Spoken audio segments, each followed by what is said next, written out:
Hello, and today we are in New Bern, North Carolina at the Structure Day Reporting Center or the Area Day Center for Youth. And we are here with Miss Barbara Lee. And Miss Lee, today, can you give us some information pertaining to your background and just your experience with nonprofit organizations? Okay, I've worked with what used to be called poverty programs. I've taken the training I got was with, unlike Obama, I learned to be a community organizer. Okay. And so out of that, I developed various programs. So that's how that's what Okay. I've been doing for many years. I worked in Durham and I worked in Salisbury and then back here in Newberry. So. Okay. And how long have you done this? Well, this particular project, we've been here going on 21 years now. We organized the Area Day Reporting Center. It's been about 21 years. This is the 22nd. Okay. And what does Area Day Reporting Center serve to do for the community? Okay, what it does is when we got started, we're having a lot of gang activity. And so, because I was working as a community leader, I guess you might say, I was trying to address that problem of gangs and the kids, teenagers who didn't have anything to do. So I organized a group called Area Day Reporting Center and got my 501c and so that I could ask for grants. Okay. What was the process like to obtain a 501c3? Was it a tedious process? Did you have help? Was it something that you absolutely could do on your own? Yeah, I could do it on my own. I did it on my own. I had Okay. a friend who had one. His was youth something. What was it? He had a program. Okay. So he was telling me how to go about applying for the grants so that we can do something with these kids. What happened when it first happened, I went to court as a community leader. I just went to court because 11 boys had been arrested. And they were like, the oldest one was about 15. So I just went to see if there's something I could lend my expertise or my name, whatever, to the situation. And the judges gave me those 11 boys. So I didn't know what to do with them. So I went. Right. Okay. The 11 boys were given to me from the courts. And the parents wanted me to see what we could do with it. So we were trying to create things to do. And that's when I got the idea to organize them into a group. Okay. And Mr. Bell, who has a program called Youth Vision, suggested that I get a 501c. I needed to have one in order to get the funds to give a project for them. Okay. Yeah, and so that's how it happened. Okay. And it didn't take long.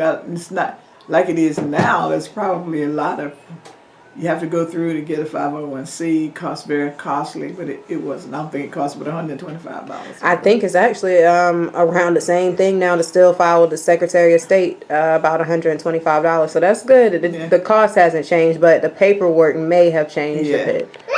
Okay. Do you remember about the just the process of being incorporated, the paperwork? Yeah, it wasn't that much. What we had to do was, thank you. What were you asking? Do you remember the process? Yeah, it wasn't that difficult at all. Okay. I had to have a board of directors.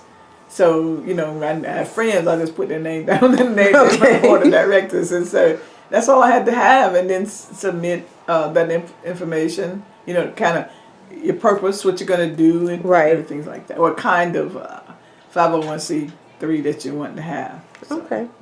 And as far as running your 501c3 over the course of these 21, 22 years, I'm sure you've had plenty of times where the tremendous joy has been overwhelming for the things that you've been able to do for your community. So I just want to hear a little bit about some of the success stories of the times when you've been able to reach out and help some of those children in the area. Oh, yes. We were fortunate in the beginning. We just wrote a grant for $5,000 so I could take them out to eat. And the little boys were really very active young men at that time. And so once we got started with that, I was on the city council. So I went to the city council and asked them for a facility. And they gave us this facility, which was a old fire station that wasn't being used. So then I had to get monies to renovate it. And since I was on the city council, the city council renovated it and made it so that we can use it. And we've been using it ever since. That's awesome. We pay it, now we have to pay for it. We pay $1 a year. So That's nothing awesome. in that. We do well. Okay. That, surely opens you guys up so that you can, assess cash from other places and utilize funding in various ways that you don't have to spend on rent or, a costly expense such as rent that other people that might have an organization, that's, something that they will obviously have to spend money on. Yeah, that's one thing we don't have to spend money on. We have to now pay for the insurance. We have to have an insurance, and we've gathered so much money over the years that we have to have liability insurances and workman comp, things like that. It's expensive, I'm sure. She is. Okay, what other entrepreneurial ventures have you also managed or maintained while also running your nonprofit? I ran a restaurant and a catering service for 26 years. Okay. In the process of running the nonprofit,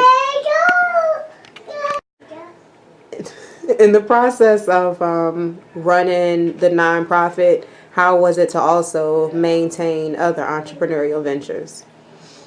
It wasn't difficult. It's like if you're doing something that you enjoy, it's not very difficult. I mean, I had good staff at both places, and so it wasn't that hard to do. So staff is certainly key when Most you're definitely having good people who are committed, and I require the people who work for me, and I had lots of them who did work for me, had to have a commitment to children. They have to want it, and they have to care about that. So, and I require that of everybody. So those of them who care for kids did very well with it because they had a lot of creative ideas and things like that to help to develop the programs that we had.